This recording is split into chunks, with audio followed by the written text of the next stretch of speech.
Let me tell you something. What I'm about to share with you today is absolutely explosive. And I know you've heard me say that before, but this time, we've got a Soho House supermodel who was actually there, who saw everything.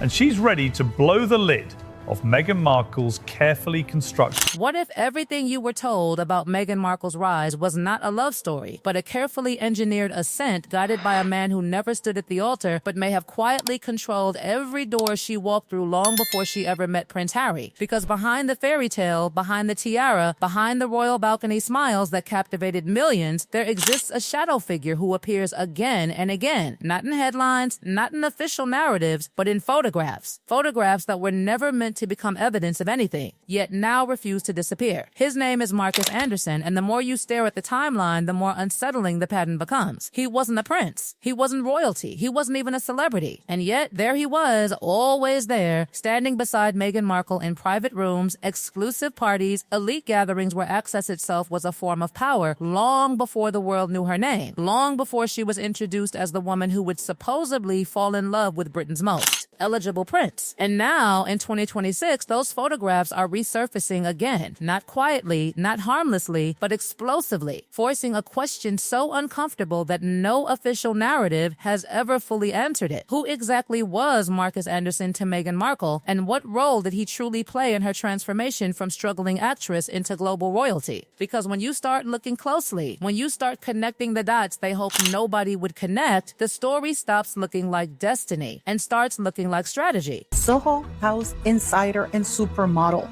who was around everything and saw everything. It's Meghan Markle's worst nightmare. That's all I can tell you that. To understand Meghan Markle's rise, you have to understand Soho House, not the sanitized version presented to the public, not the harmless idea of a fancy social club, but the real Soho House, the invisible empire operating behind velvet ropes and silent invitations, where membership isn't bought, with money but granted through influence, loyalty, and careful selection. This wasn't just a place people went, it was a gateway into power itself, a global network stretching across London, New York, Los Angeles, Toronto, and beyond, where the most powerful, wealthy, and connected individuals gathered far away from public scrutiny. And at the center of that empire, quietly controlling access, quietly deciding who entered and who stayed outside, was Marcus Anderson. He wasn't born powerful. He didn't inherit wealth. He began as a waiter, blending into the background, observing everything, learning the silent rules of influence. But Marcus was watching, always watching who mattered, watching who didn't, watching who could be elevated and who could be discarded. And over time, he climbed, slowly, carefully, until he became the gatekeeper himself, the global membership director. The man who didn't just witness power, but distributed it. The man who could place someone in the exact room they needed to be in to change their entire future. And according to insiders, Meghan Markle didn't just know Marcus Anderson, she was one of his chosen projects. Because suddenly, there she was, not struggling in obscurity, not waiting tables or begging for auditions, but appearing in rooms most actresses never even dreamed of entering. Private Soho House events, exclusive fashion gatherings, high-level social circles where billionaires, royalty, and global elites quietly conducted the real business of influence. And she wasn't alone. She was always with Marcus, always beside him, always under his silent sponsorship. And insiders noticed something that no official biography ever explains. She wasn't climbing alone. She was being escorted. Marcus Anderson, I hope to prove to you in this video that Meghan Markle wouldn't have the level of global fame that she enjoys now, or infamy, depends how you look at it.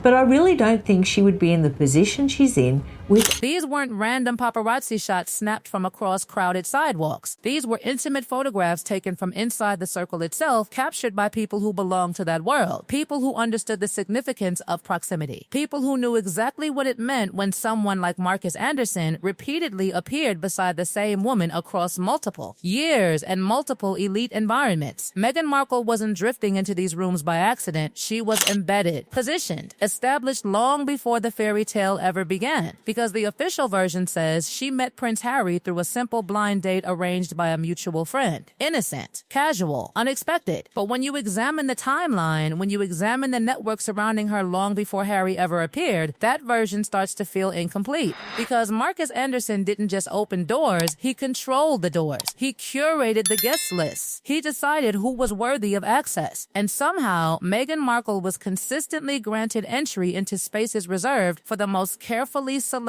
individuals on Earth. That wasn't coincidence. That was placement. And then came the insider whispers, the testimony from those who watched the ecosystem operate from the inside. One supermodel, moving within the same elite social currents, reportedly revealed something far more disturbing than anyone expected. She didn't describe Marcus as just a friend. She described him as an architect, someone who didn't just accompany Meghan, but actively constructed the environment around her, ensuring she was seen, ensuring she was noticed, ensuring she crossed paths with the right individuals at precisely the right time. Because in that world, timing isn't luck, it's engineering. Marcus Anderson. Marcus Anderson is very unique in the Meghan Markle Disposable Friends series because Marcus is indispensable. According to that insider, Marcus Anderson didn't just witness Meghan Markle's rise, he curated it carefully, patiently, strategically. He placed her in rooms where powerful men gathered. He ensured she wasn't invisible. He ensured she was seen exactly when she needed to be seen.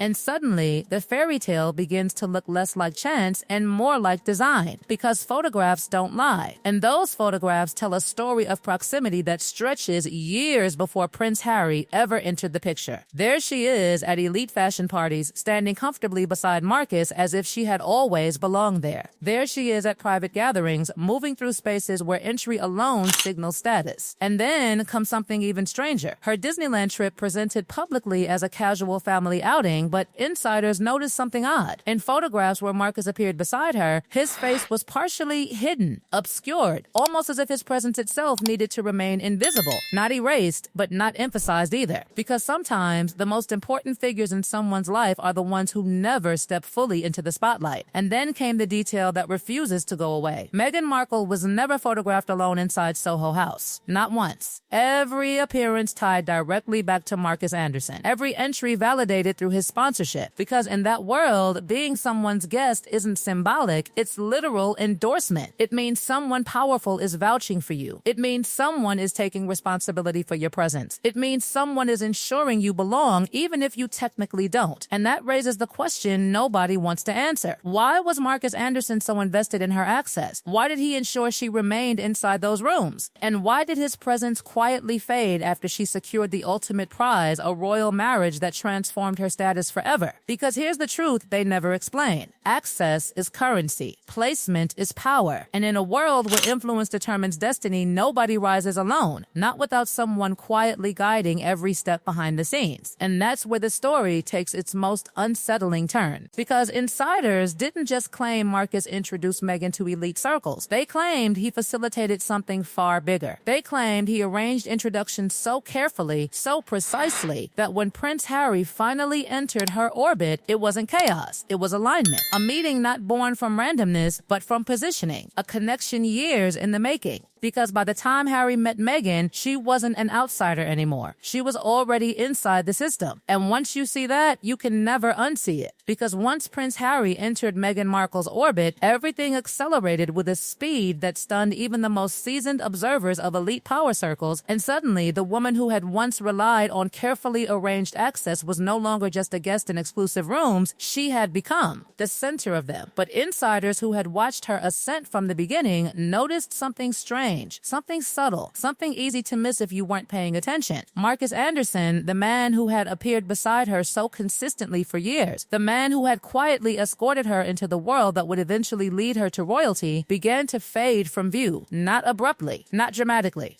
but deliberately. His presence became less visible. His appearances beside her became less frequent. And eventually, he vanished entirely from the official narrative, as if he had fulfilled his purpose and stepped away once the mission was complete. But photographs don't disappear just because someone wants them to. They remain frozen in time, silent witnesses to a connection that once existed in plain sight, and now those photographs are resurfacing again, forcing the world to confront a question that had long been buried beneath the spectacle of royal weddings and global fame. because Marcus Anderson didn't just know Meghan Markle. He was there before everything changed. He was there before Prince Harry. He was there before Buckingham Palace. He was there when she was still navigating the invisible corridors of elite influence, learning how proximity to power could transform an ordinary trajectory into an extraordinary destiny. And then there are the timelines. The timelines nobody can fully explain, because according to insiders familiar with Soho House's inner workings, Meghan wasn't just passing through casually, she was embedded within a network where introductions were never random and encounters were rarely accidental. Every meeting carried significance. Every invitation carried intention, and every guest list was carefully curated by individuals like Marcus Anderson, whose role wasn't just administrative but strategic. He didn't just open doors, he decided which doors existed. And when Prince Harry was introduced to Meghan in July 2016, the official version described it as a blind date arranged by mutual acquaintances. Innocent, spontaneous, romantic. But insiders insist the truth was far more calculated, because that meeting didn't occur in a public restaurant where chance encounters could occur naturally. It happened inside Soho House, inside Marcus Anderson's domain, inside the very network he controlled. And according to those who observed the early days of their relationship, Marcus didn't just facilitate the introduction, he protected it. He ensured their meetings remained discreet. He shielded the connection from premature exposure. He managed the environment until the relationship was strong enough to survive public revelation. Because in that world, timing is everything. Reveal too early and everything collapses. Reveal at the right moment and everything changes forever. But Marcus Anderson wasn't the only powerful figure moving through those same rooms. Because Soho House wasn't just a gathering place for celebrities and socialites, it was also frequented by royalty, including Prince Andrew, whose presence within elite social networks had already attracted scrutiny long before Meghan Markle ever met Prince Harry. According to insiders, Prince Andrew was a regular figure within those same circles, moving through the same environments, attending the same exclusive gatherings, existing within the same ecosystem where proximity determined opportunity. And that overlap, the overlap between Meghan's presence, Marcus Anderson's sponsorship, and Prince Andrew's participation in those elite environments has fueled speculation that refuses to fade. Not because of proven wrongdoing, but because of uncomfortable proximity. Because in elite circles, everyone knows everyone, and every introduction creates ripples that extend far beyond the moment itself. And suddenly, the fairy tale begins to look less like coincidence and more like convergence. Because Meghan Markle didn't emerge from nowhere. She emerged from within a network already deeply connected to the highest levels of influence.